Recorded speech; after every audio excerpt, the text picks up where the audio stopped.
네. 실은 원평치해가 뭔지 잘 몰라요. 네. 그다음에 동록계가 누구지 잘 몰라요. 간단하게 말씀드릴게요. 길면 재미없습니다. 예.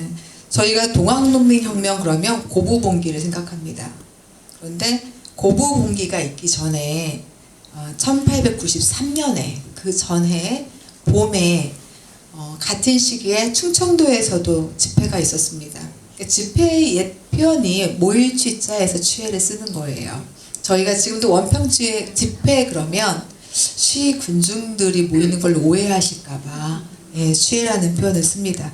근데 그 당시에도 보은 집회 성향은 어찌 보면 교조의 신원운동에 가까운 그런 성격이었다고 한다면 그때 방문들이 막 붙였어요. 척양, 서괴, 보궁, 보국, 안민 그러한 기치를 걸고 그런 방을 붙이고 다녔던 세력들이 원평 집회에 모였던 세력들입니다.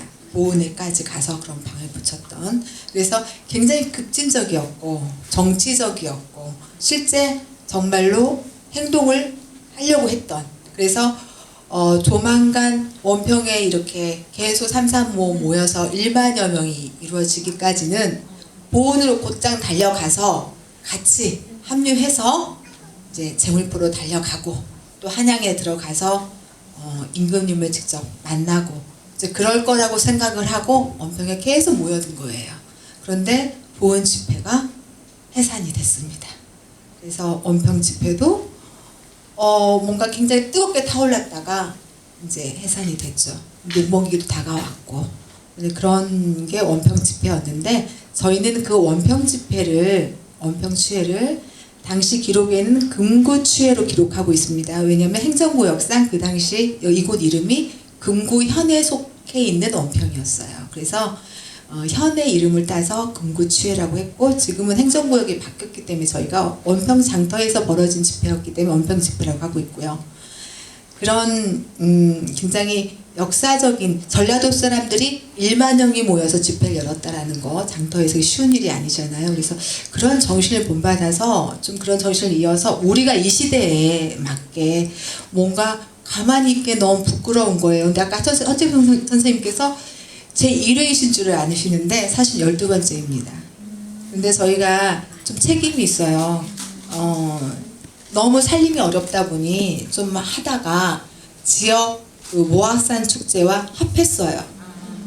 그러면 조금 덕을 볼 줄 알고 합하고 보니 저희는 죽게 일하고 힘 들여서 모악산 축제는 이렇게 성사를 시켰으나 어디 한 줄 원평추에는 언급이 안 되더라고요. 이거는 좀 아니다. 관외 행사와 합하는 거가 조금 무리가 있구나. 우리의 색깔이 사라지는구나. 그럼 이제라도 원평 장터로 되돌아오자. 그래서 올해 다시 되돌아온 겁니다. 네, 그런 곳이 원평 취해고요. 또 아까 동록계. 네, 사실 동록계는 기록이 많지 없습니다. 사실은 문헌의 기록이 남아있지 않고요. 동학농민혁명에 관련된 기록들이 거의 그래요. 역적의 기록이었고 역모였기 때문에 거의 불살라지고 기록이 별로 없어요. 그런데 이 지역에는 100년 전의 역사가 그렇게 오래된 역사는 아니에요. 어찌 보면 한 세대만 지나도 기억은 편집되는 것이지만 정말 그 뼈저리게나 뼛속까지 깊은 역사는 자꾸 되새김되거든요. 그래서 구전으로 남아 있습니다.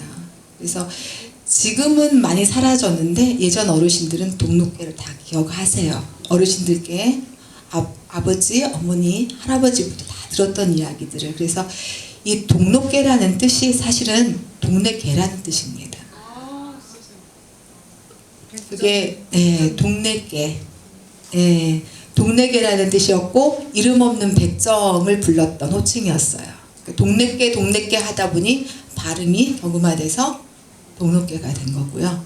그래서 이 동록계가 조선 후기에는 백정이 그나마 돈을 많이 벌 수 있는 직업 중에 간혹 그런 직업도 있었어요. 같은 백정이긴 다르지만. 그래서 돈을 많이 벌었었고 원평 장터에서 돈을 많이 벌어서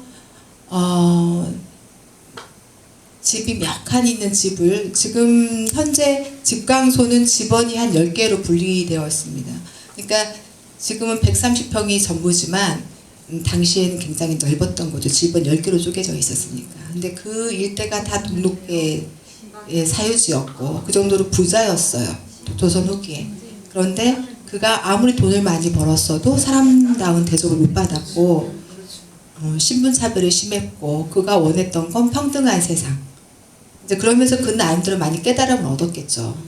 그래서 그의 재산을 다 동학교단에 내놓은 거죠. 단지 희망은 오직 평등한 세상.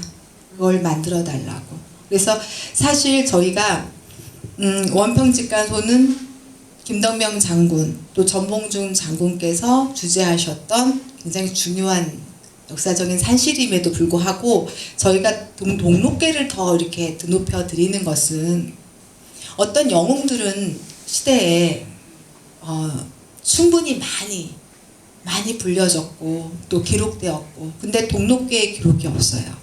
구전으로는 다 남아있고 충분히 그러한데 그래서 우리가 동록계를 조금 더 많이 알려드려야겠다. 그래서 동록계의 꿈이라고 저희가 직강소 장승에 새겼고요. 왜 동록계의 꿈이라고 그랬냐면 아직도 그가 원했던 평등한 세상은 실현되지 않았다라고 생각하는 거죠. 그래서 우리가 그의 꿈을 129년 전 원평치에 또 128년 전 동학농민혁명 당시에 그가 이루고자 했던 그런 꿈을 지금 우리가 이루어야 된다. 같이. 그래서 이 시대의 동록계가 바로 우리지 않느냐. 그 당시에는 백정이 천민이었지만 지금 비정규직이 저는 천민 같은 생각이 들어요. 어쩌면 그냥 우리가 비정규직이 아니어도 노동자, 농민, 뭔가 불평등 속에서 더 이상 나아가지 못하고 항상 하루하루 하루살이처럼 살아가는 우리가 어쩌면 그 시대의 천민이지 않을까? 그 시대의 동록계와 뭐가 다를까? 그런 생각이 가끔 듭니다. 그래서 그의 꿈을 이루기 위해서 우리도 같이 이렇게 원평치회도 하면서 같이 공감하고 뭐 거창하지 않고요. 원평치회를 열고자 했던 이렇게 한번 좀 확대하고자 했던 취지는 하나였어요. 우리 곳곳에 활동하고 계시는 분들이 있는데 최영희 선생님처럼 뭐 환경이랄지 정웅용 선생님, 홍종 선생님처럼 지역의 각각의 현안, 생태계 문제랄지 또는 다른 문제들로 다 지역에서 활동을 하시는데 너무 외로우신 거예요. 근데 사실은 다 외롭게 활동하고 있거든요, 우리가. 그렇다고 한다면 한 번쯤, 1년에 한 번쯤은 안녕하신가요? 정말 괜찮으신가요? 우리가 좀 같이 안부를 확인해보는 것도, 좀 확인하는 것도 도리가 아닐까. 그런 생각이 들어서 좀 연대해보자, 우리가. 힘없는 단체들끼리라도, 개인끼리라도. 이게 우리 같은 사람은요, 연대하는 방법밖에 없어요.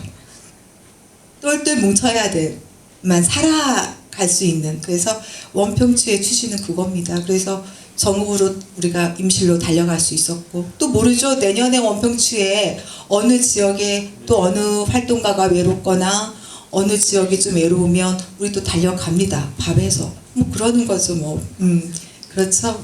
네. 여기까지 말씀드리겠습니다.